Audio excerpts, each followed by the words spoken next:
set up here in the yard this morning because Murray was wanting to talk about the science of barrel racing. And so that science idea is when people come to us at clinics and they'll say one of two things: my horse is having a problem.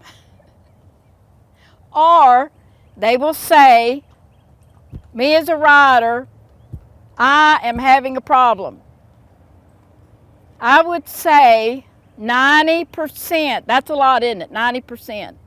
90% of that problem are pattern-related problems. I'll say it again. 90% of your problem is a pattern-related problem. In other words, your mental picture up here is not correct. You're not seeing it right. You're not thinking about it right. So you have no inner picture of what is correct. So this is just like a beginning. We're going to take this idea and go more with it, but you know, we know that there's two types of lines in the barrel race. There's the straightaway and there's the turning. We know the timer likes a straightaway. It's going to kick in your favor when you're on the straightaway. If you're out here too wide, now the timer has to time not only the speed of the race, but also the distance of the race. So now we're into distance. When we drop over to a little straighter line, a little straighter approach to that, here's how I think about that. Because the straightaway stride is those feet are landing flat. He's in a right lead if you're turning the right barrel first. So that idea of a straightaway stride, you're going to have to listen. So I have left the alleyway, and so here's my horse's pole, not the tip of his nose, but his pole right up between his ears. Here's where the rider is going to sit, and here's the top of the hips, because science says to define a straight line, you have to have 3 points. 3 points tell me if I'm in a straight line or not. Pole, where the rider sits, and the top of the hips. So I've left the alley, and I'm in that straightaway stride. Okay, as I approach right here, kind of at the point of this teardrop, because that's what we teach, the pattern has to change. Well, we were just going to kind of touch base again about stepping out, because sometimes people come into the video room and they ask Murray about leaning out.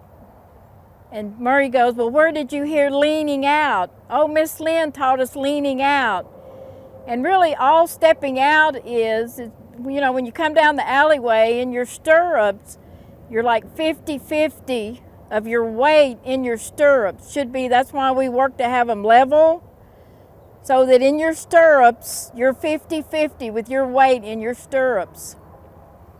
Okay, now the horse himself is running, you know, hopefully pretty fast to the first barrel, and without having to do a lot of blah, blah, blah on the reins, looking for that transition from running to turning. Okay, so stepping out is really just changing your weight from both feet to your outside foot. See, I'm even, and now I'm have more weight in my left foot turning a right barrel than I do in my left foot.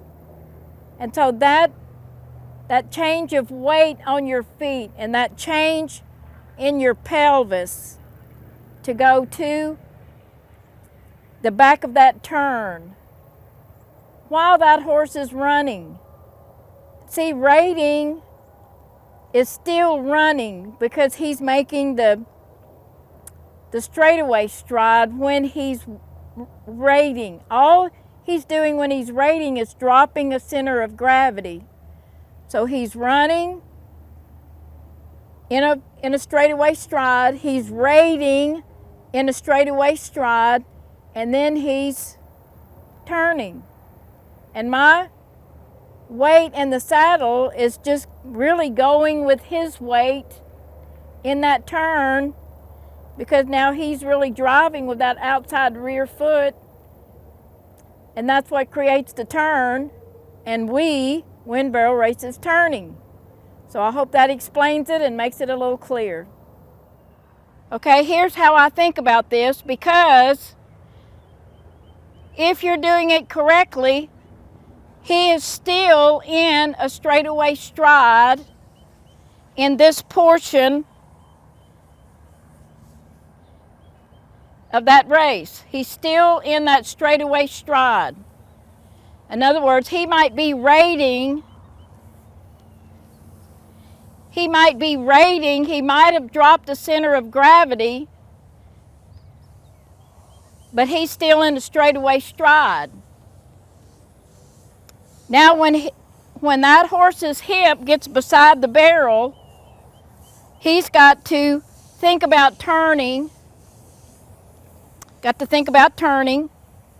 So my line, my pattern, is going to have an arc in it to go from this side of the barrel to the other side of the barrel. My line has to have an arc in it. Okay, now if you've been to clinics, you understand that that turn itself is coming under and across and in front of this outside foot. It's like a rudder on a boat. So it's not unusual to a lot of things in nature of how to change directions. That's how a ship would change directions. That's how a boat would change directions, because the turning mechanism is not in the nose of the boat. The turning mechanism is in the rear of the boat or the ship with the rudder. The rudder brings the nose about. If you're listening to me, that ought to light you up. Versus, pull harder, reach down the rein, pull. And so that horse, if we're talking about the science of speed or the science of barrel racing, his inside foot is going to go 1, 2, 3, and we're back to a straightaway stride. So this portion of this line, to me, to mentally not put it as part of that turn, I think about from right here to right here being, I'm bending, I left the alleyway, I'm running to my first barrel, and I'm just bending the end of this line. I'm not turning, because the horse will say when he turns. So I'm not turning. I'm still in a straightaway stride. Still in a straightaway stride. Okay, a lot of people see that turn, we win barrel races turning. They see that turn coming from pull harder, reach down the rein, pull him around there. And that's not the science of barrel racing. That's not science right there. Okay, so to kind of walk us through this, I have my horse on this straight line. If I get out in front of this barrel and I pull, what do you think's going to happen to this hip right here? So can you see I'm at a bad angle to get around it? There's no possible way to get around that barrel very smoothly without pulling. Okay, so I'm just going to move all this up a little bit.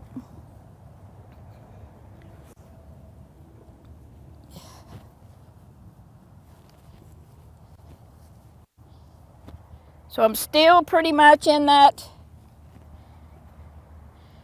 straightaway idea, but I need to bend my line. I need to bend my line. So where that is going to happen is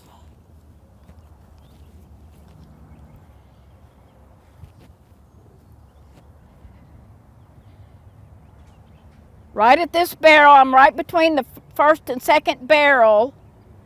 And so when I step out and I pull that rib cage in, I'm not saying pull on the face at all. I'm saying just lay the rein. Step out and lay the rein. Lay the rein on the neck with not hardly any at all bit pressure. There's a difference between laying and pressure. So I'm saying when you see where my pelvis is headed, I could just keep going down this line and get high. If I get high, 1, 2, 3, 4, what's the timer doing? It's ticking. You know, old Susie Barrel Racer didn't have to outrun me because I never got off of my line in order to bend my line. And so the beauty of stepping out and shifting your weight to your outside stirrup, see, is I'm putting my pelvis right on that bended line to bring me to an approach for that turn. I'm stepping out. See, my horse would be like this if I just kept going, and look at my pelvis. But when I step out, see, now I have an arc, and his hip can just follow that nose right to the back of that turn. But I didn't get it pulling. I got it by moving my weight, my hips, watch my pelvis, across that saddle. So I'm up on my feet. I'm up on my feet. I'm sitting more on my crotch, not on my pocket. If I'm sitting on my pocket, look how much bend I have in my knee. And so to get up is sometimes impossible, and it makes the rider just lean forward and push those hands forward because they're sitting on their blue jean pocket rather than sitting on your crotch up over your feet so that you can be mobile in the saddle. He's not carrying me through that whole race. I'm riding him through that whole race. I'm cognizant of where I'm at. I have a duty, if you would, out here to that horse to communicate what I want to my animal. If I'm not communicating, if I'm sitting, wish you'd hurry up and turn this barrel. If I'm not communicating what I want, how am I going to get that turn, which is where we win barrel races? Some people just totally, they don't have any idea where they are. See, and I can see that barrel out of my peripheral vision, but I don't have to turn my head and look at it. I can see that cone in my peripheral vision, which would represent the pole of that horse, but I don't have to look at it. The science says you go up before you go forward. So I've got to get up off my rear end. Oh my goodness, imagine that. Get up off my pockets, roll my pelvis over to my crotch so that my weight is in my feet. I am mobile in that saddle to make that turn. And so what I'm saying, the bridle is important, but maybe only this much important compared to this. And so as we ride through that turn, when that horse's hip is beside the barrel, you know, so there's the saddle, there's the hip. I'm not saying you have to go out there. That face can be there, but that rib tucked in gives him a lot more reach up underneath himself. So what is speed? We win barrel races turning. What is speed in the turn? Do I want a lot of this? Is that speed just da-da-da-da-da-da like a sewing machine? Or is it length? Well, if I'm rolled down sitting on it, how's he going to get up off of it to really get boom? Look, now I have a stride in the back end. The back feet are actually apart, and I have a stride in the back end. The timer says that this